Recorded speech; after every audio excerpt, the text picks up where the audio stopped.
Lullabies for Little Criminals, written by Heather O'Neill in 2006, is a critically acclaimed award-winning novel with heartbreaking depictions of just how cruel life can be. This complex and powerful story shines light on the importance of healthy childhood development. Although the context can be quite heavy and serious, the novel is light in nature. By using a young narrator, O'Neill approaches readers from a more naive and innocent standpoint. Author David Rakoff describes Lullabies for Little Criminals as a beautiful book, all the more remarkable because its harrowing tale is vigorously told without a trace of self-pity or pathos. There are phrases in here that will make you laugh out loud and others that will stop your heart, a definite triumph. This novel is one of the most intriguing and powerful reads one can just indulge in. It has become a personal favorite and I highly recommend to anyone looking for an eye-opening story. The overall tone of this novel is misleading when you look at the whole picture and context. However, while reading, I was able to distinguish connections between the emotion found within the book and musical lyrics. Candles by Daughter is a slow and powerful song, especially when one looks deeper at the lyrics themselves. The first verse opens up by saying,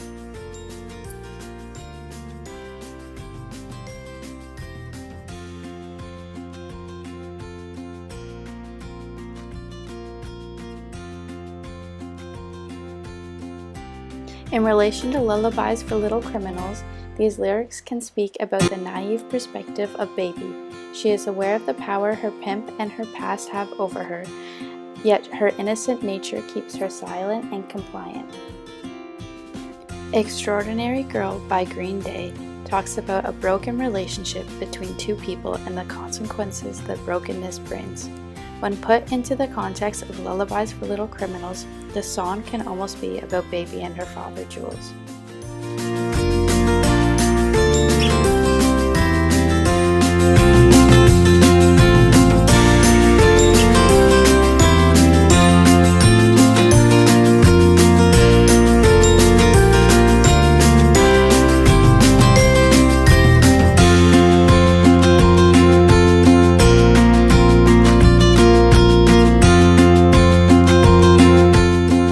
Sinner Part 3 by Fora is a slow and intense song with deep emotional lyrics.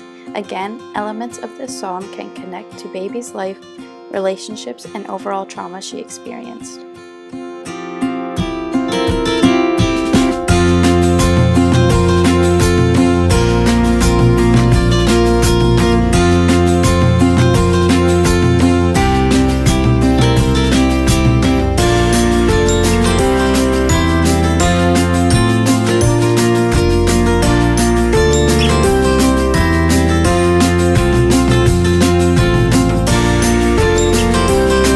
This novel is beautifully narrated by a young protagonist named Baby.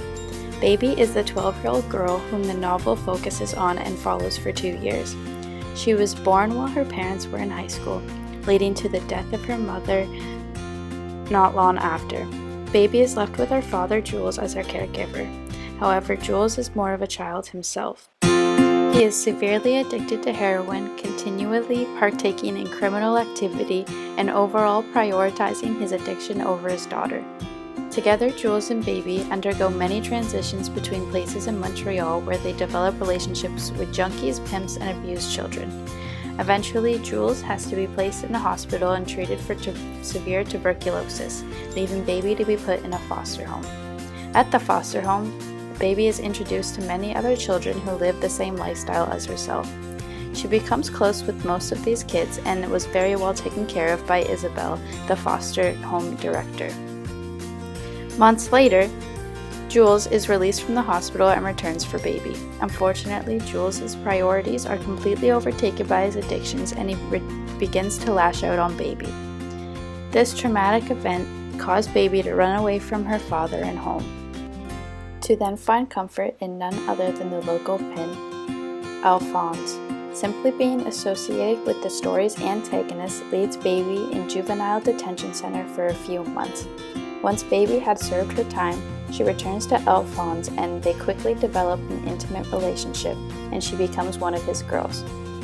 After becoming a prostitute and being introduced to her new life, Baby makes an attempt at returning home to Jules. However, she finds the door locked, suggesting her father had abandoned her once again. With nowhere else to go, Baby rejoins Alphonse, where he then introduces the 13-year-old to heroin for the first time. Although Baby is selling herself using heroin and completely relying on her pimp to take care of her, she continues to attend school. It was at school where she met Xavier. The two become quite close and they decide they would become intimate for the first time in Alphonse's hotel room. Unfortunately, the pimp discovers the two and while engulfed in rage, he beats them both.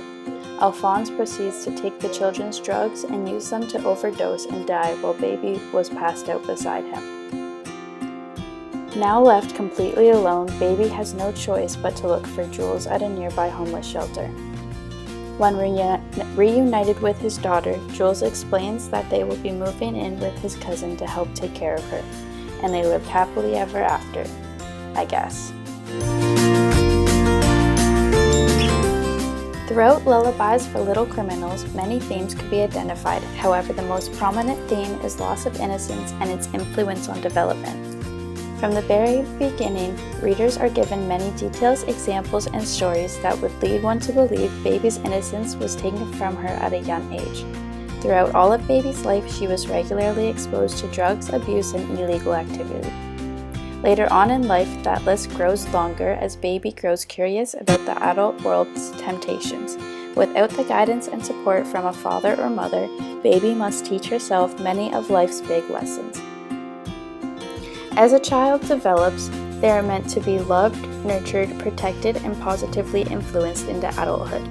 When a child lacks these elements, many effects are likely to occur. National Child Traumatic Stress Network put out resources saying, children whose families and homes do not provide consistent safety, comfort, and protection may develop unique ways of coping. In Baby's case, she coped the same way she watched her father cope all those years, with drugs. On page 72 of Lullabies for Little Criminals, Baby states, "I was very firm on the idea that I would become a drug addict too now. I didn't care what drug I was going to be addicted to." Following this quotation, readers see Baby ask boys from school if they could help her find magic mushrooms. The boys were taken aback by Baby's request because of how young she is. As Baby grows a bit older though, she's given the opportunity to finally partake in the coping mechanisms displayed to her whole life. The theme continues as we see Baby lose her innocence more and more. By the age of 13, she has experienced the effects of drugs, sex, juvenile detention, and forced prostitution. Being exposed to the grown-up, intense, and emotional part of life before one is ready leads to trauma and unhealthy development. Baby is a prime example of just how important innocence is as a child in relation to development and well-being.